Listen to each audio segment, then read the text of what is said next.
It's been 39 years, and thank God we've won enough, because that's always a prerequisite. Even my mom gets mad when we lose, but it's been pretty good marriage.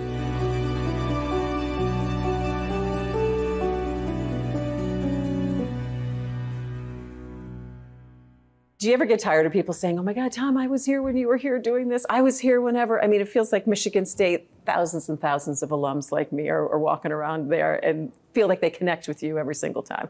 That's because you're making me older than I even am. That's the problem, you know, when you've been here a long time. I mean, from my GA days on, it's been 39 years. And, you know, so I came here a couple years after college and just left for Tulsa for like 6 weeks. Otherwise, I've been here the whole time. And so I've been here through your era and a lot of other eras. Of course. And everyone feels like they know you. Is that kind of strange for you? No, it's kind of exactly what I want. You know, I'm from the UP where, you know, everybody is, you know everybody in the UP. They say, well, you know where this town is? Well, of course I know where that town is. There's not that many towns up there.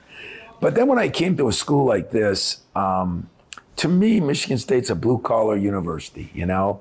And when I looked at different jobs, and I always thought, could I go to the pros? I always said, you know, I'd miss out on the football Saturdays, jogging around campus, spending time on campus. I think I'm a people person, so maybe they gravitate to me, maybe I gravitate to them. And thank God we've won enough, because that's always a prerequisite. Somewhat. Exactly. Somewhat. Even my mom gets mad when we lose, so somewhat. But it's been pretty good marriage. Yeah, you know, you said even when the season stops, you don't stop. I mean, when do you ever get a break or a breath? You know, it sounds like you're complaining, and I'm not. But these new rules that you've heard about, the transfer portal, or this, I mean, there's just never a time when you're off anymore. And like, this is finals week here, so we're definitely not off this week. We're off of recruiting, but it's the most important time for your players. You know, you remember back to finals week? Absolutely. It makes me sweat a little bit to think about it right now. I don't blame you, because it was, and it hasn't changed much. It's still tough finals week, but that's when you really get to spend some time with your players and see them be successful. And then Friday and Saturday are special days here. Like, I haven't missed, I don't think, a graduation of one of my players in all these years, 28 years as head coach. And you see some of them that came in and you kind of said, do they have a chance to graduate? Better yet, they didn't think they had a chance to graduate. And when they walk across that stage and hold that thing up, that is a awesome day for me. So did you say, yes, we did it again. We got someone over the finish line, but you've had these young men come through like this for so many years. Yeah, and that's, I guess, what's awesome for me, you know, is that I see them, as we say, go from boys to men, although I don't know if they're men at 22, as I've learned later on in life, but I've also seen them grow academically, I've seen them grow athletically, and I've seen a lot of them grow socially, which some of them needed to be honest. So the week is important also because it's graduation, but this has been a hell of a year for the university. Yeah, you know, we put together 5 or 6 years, you know, when you go back, and then you got COVID and you got all the things that have happened here. It's been an interesting 4 or 5 years, and then the tragedy in February was,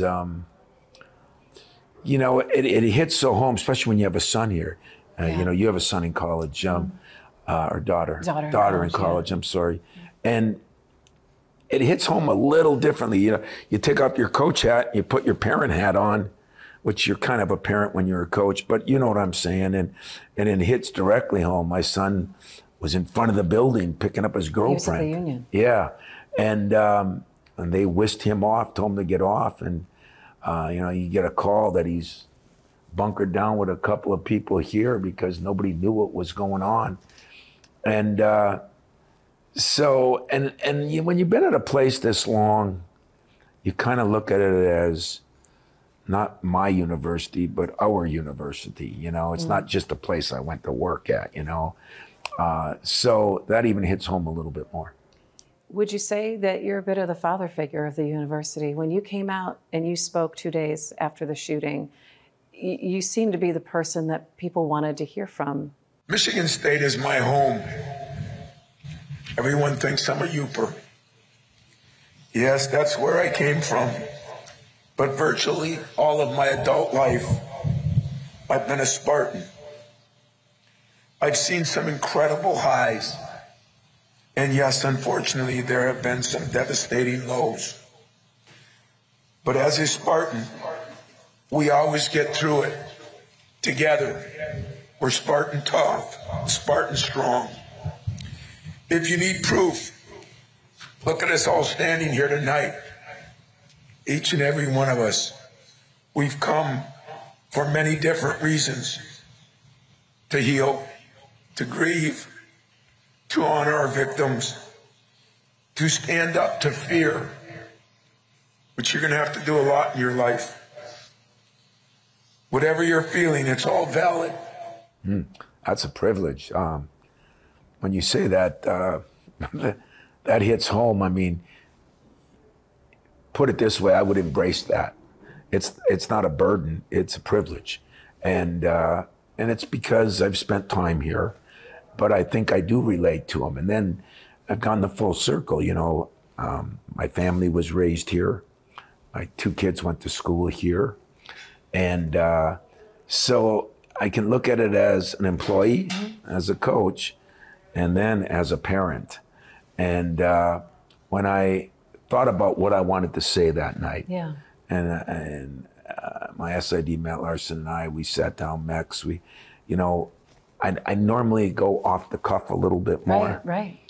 But it was one of those things I wanted to at least have some bullet points, because instead of giving the Newt Rockney speech, let's go, let's get back, I was about to do that, and I said, how would I feel if I just lost a son or daughter, if it was mine? And that wouldn't have hit home to me, you know? And so that's why I tried to say what I tried to say, but it was from my heart as a coach, as an employee, as a person who's been here 39 years, and then as a parent. And the parent part was hard to get over. Yeah, it's a stunning thing. As you see it happen in other places, you never quite think it's going to happen to you. So true. We do that with a lot of things, right? Something's always going to happen to somebody else. No, it can happen to you. And I think, as hard as it was that night, I was overwhelmed when I got over there. I mean, they asked me to speak at the Rock. You've been to the Rock. I mean, we've all been to the Rock. We all know.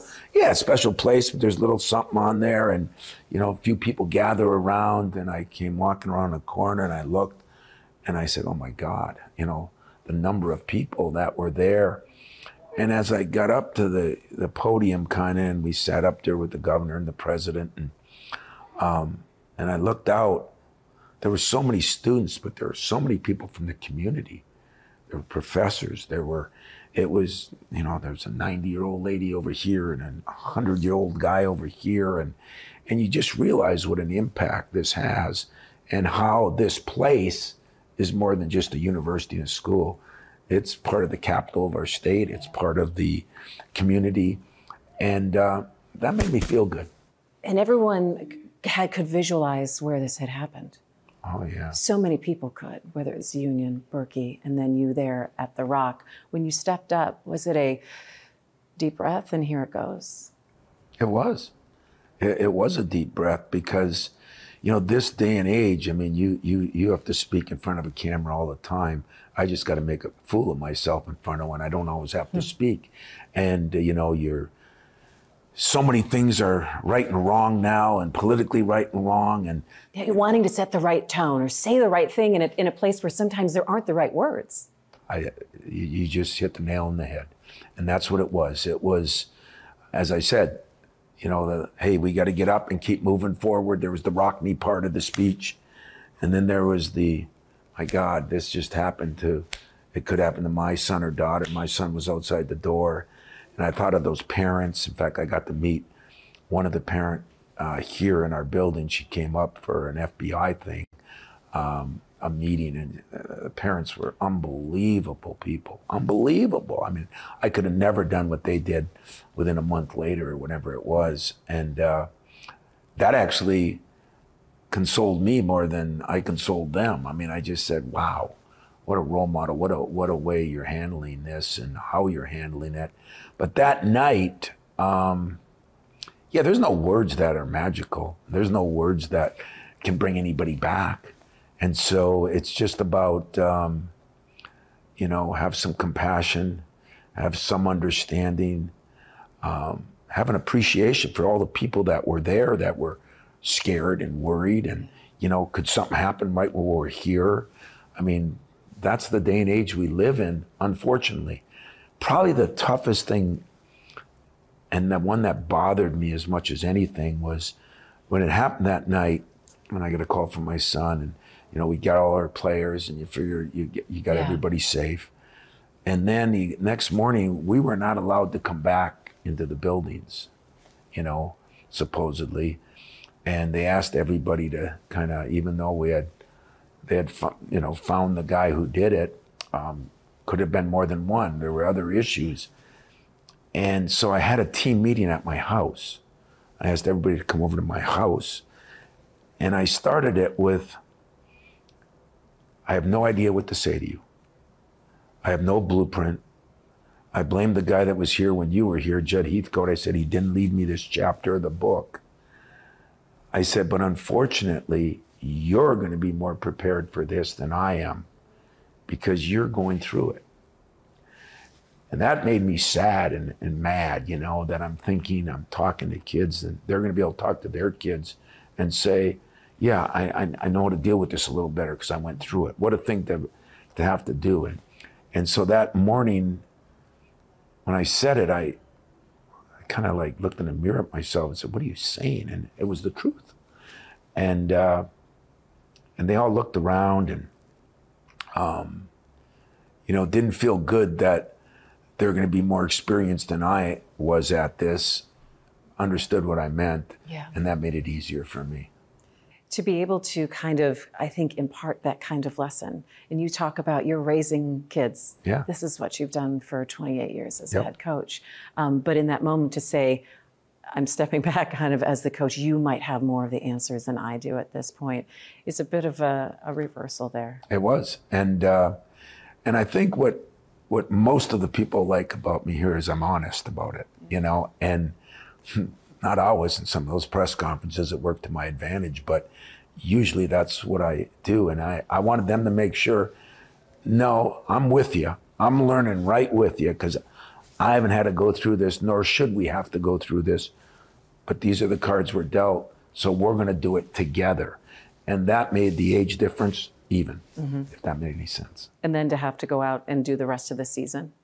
And now we're at this place. I want to quote back to you something that you said actually 2 days after the shooting at the Rock. You said, we'll promise to remember those that we have lost, and we will find joy again.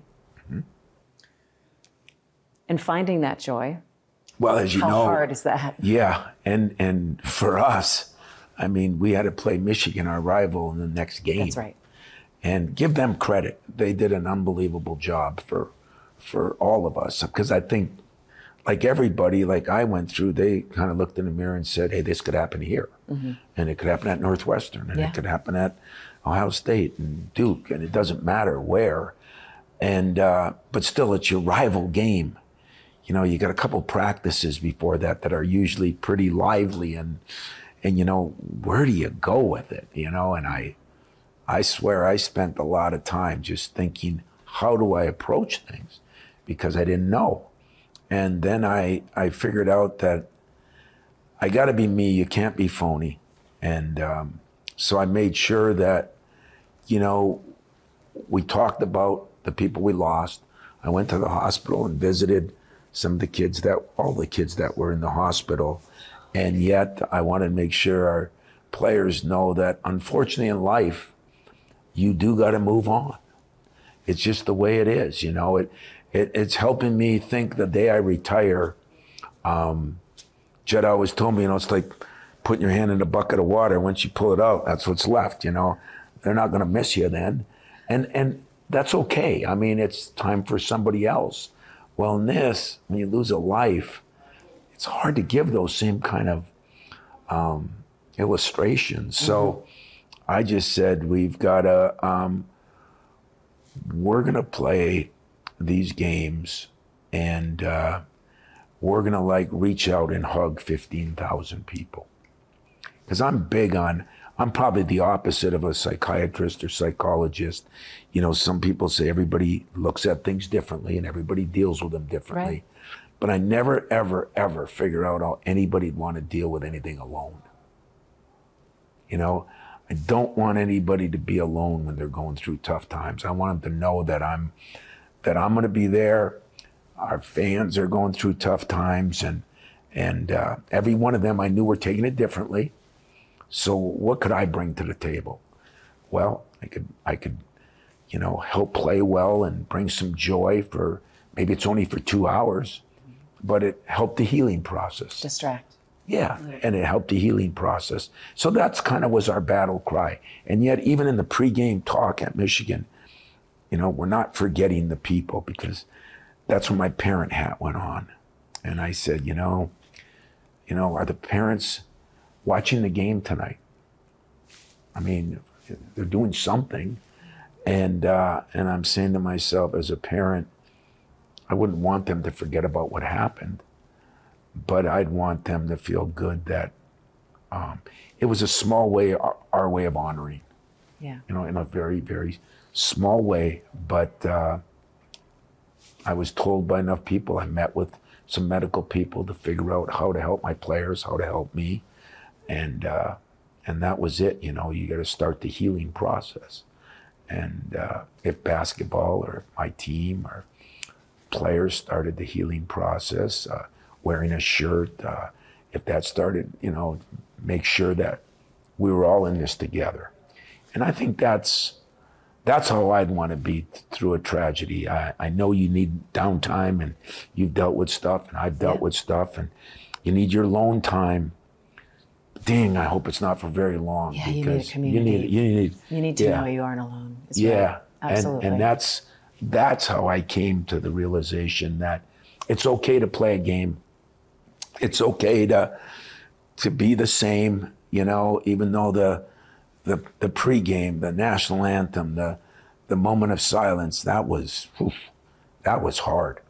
And I think it was hard for my players too. But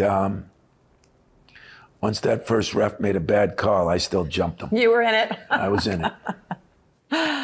You talk about wearing your parent hat. You've had Stephen on the team for the last 4 years. You said it is the most selfish decision that you've made here at Michigan State and the greatest decision that you've made.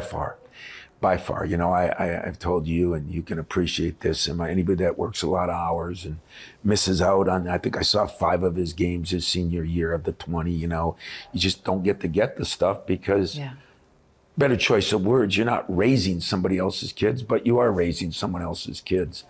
And so my wife raised mine. And so it was a long story, but he wasn't, you know, he barely made his high school team. And I thought he'd be a manager here. But he wanted to do what he wanted to do. I told him if he made his team his senior year, I'd give him that chance. Thinking he would still turn to the managerial part, but that summer he wanted to work out, he did. My biggest thrill, first game, Madison Square Garden against Kentucky. And there's little Stephen warming up, you know, and I just said, man, it's worth being a coach in the time I missed, because I would have gave my right arm to be in Madison Square Garden warming up instead of Northern Michigan, you know. And it's been everything and more, you know. And he's not taking a scholarship. He's on the Izzo scholarship. And so he's not, you know, it's not anything that he's taken away from anybody else. But the way the players have bonded to him, the way he's growing, because I've always believed that being on a team, I don't care what, the debate team, the band, the cheerleading team, the football team, it doesn't matter. When you're a part of a group of people that the only way they have success is if you do your part, that's a pretty good thing to learn from. And it's really helped him grow as a person. What about you guys? Has it helped the two of you together? Yeah, we still argue, you know, like you do at any of your 18, 19, and 20-year-olds, you know. But we have a couple of rules. My wife's got one rule. What goes on in practice stays there. Because when he was a little kid, he'd come home and say, Mom, Dad used a bad word in practice. Yeah. So, you know, we did all that. I have a rule, what goes on in the locker room stays there. Because the problem with the other players is, you know, is this the coach's snitch, you know? And so, unfortunately for me, he stuck to it to the T. There's a couple times I could have used a little help. Like a little information would be good little here. info, but he's done a great job of that. The other thing, the last rule was when you're on the floor, I'm your coach. When you're off the floor, I'm your dad. So when I tell him how to shoot a free throw and he still gives me flack, I said, no. Coach had here, dad had over there, you know. I got to differentiate those two. He has not picked that up yet in 4 years. He still argues with me on some of that stuff. You say you're not a psychologist or have any formal training, but I would think after working with young people for the amount of time that you have, and then going through the year you have had, that that you know now how to speak to young people, that you could be a child psychologist in some way, shape, or form. You know, I think that's true, and I've talked to some psychologists too to figure out how to deal with certain things. You know, Cassius Winston, when he went through that with his brother. I mean, I'm not an expert at everything, and yet where I think I've been good is knowing I'm not an expert and getting some help from other people. But now that I've been through 28 years dealing with people from Africa, from Serbia, from the UP, from the farmlands, from the inner city, yeah, I have a better idea on how to handle some things, and yet the tragedy was something new that I wasn't. So every day I'm learning something different. I think that's what keeps me motivated in this job, is I know I don't know everything, and when I start to think I do, somebody punches me right in the nose. And reminds you, nope. Yeah, not yet. We still have something to learn. But that's good. You know, I think when you stop learning, whether it's your profession or mine, put us out to pasture, you know, it's time to go. So I think I'm more equipped than most, because I say this all the time when I speak, especially corporately. You know, when you have clients in a corporation, as you get older, some of your clients get older, some are younger.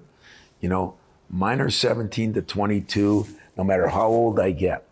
Mine never changes. You know, I've gone through fat ties, skinny ties, tight, you know, tight pants, flare pants, mini skirts, long hair, short hair. I've gone through it all, you know, and I just got to keep adjusting. Music, I mean, I got to adjust to the music. I mean, I think it keeps me young. Yeah. I think it's why I got windows in my office, so I can look out over this beautiful campus and see all the kids that really are going to be our future. And do I get to have some impact? And so we have the camp out.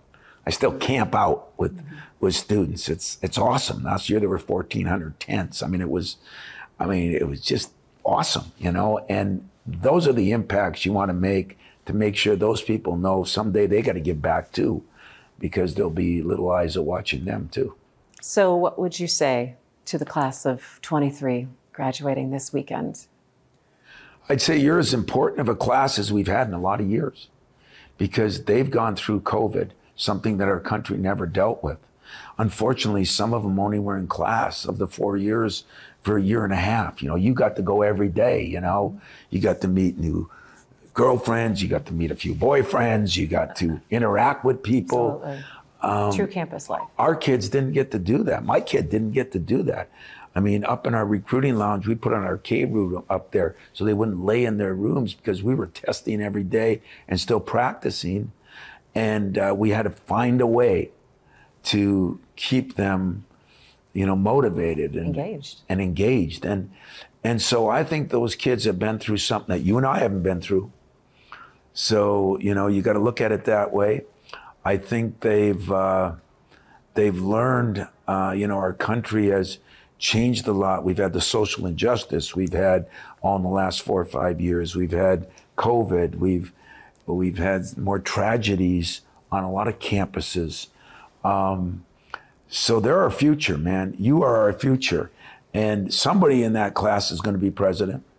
Somebody. And I hope we got some good difference makers out of Michigan State, people who can make a difference. But I say to all the graduating classes, whether it be high school graduation or college graduation, you're important because you've done something that the President of the United States didn't go through when he was a student, that you didn't go through and I didn't go through.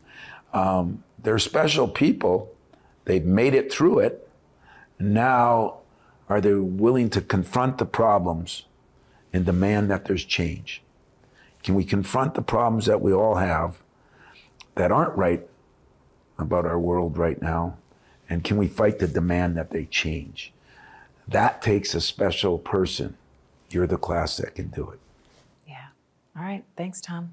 Let me ask you real quick, expectations next year for basketball. Do you just say, don't even look at that? No, let's look at it. I mean, I don't want do you ever look at the pre's and go, oh God, here we go? You know, the only time I did was last year when we weren't picked in the top 25. I thought, wow. People said, man, there's no pressure on you this year. You got to enjoy that. So the hell with that. You're ornery about that. I want pressure. I'm going to probably have it next year, whether we can live up to it. I don't know. I mean, I think the biggest problem that we're all questioning right now, who are you going to have and who is your opponent going to have? And are we really going to know until August with these new screwed up rules? And I'll say it publicly. Yeah. And that's what I'm concerned about right now. But the way it looks with my group, we got a lot of guys coming back. I like my team. I like the new guys coming in. It should be a hell of a year here in Spartan Land, and I hope it is. Can't wait. Me neither. Thanks for the time. We really appreciate it, and You're welcome. Thank you.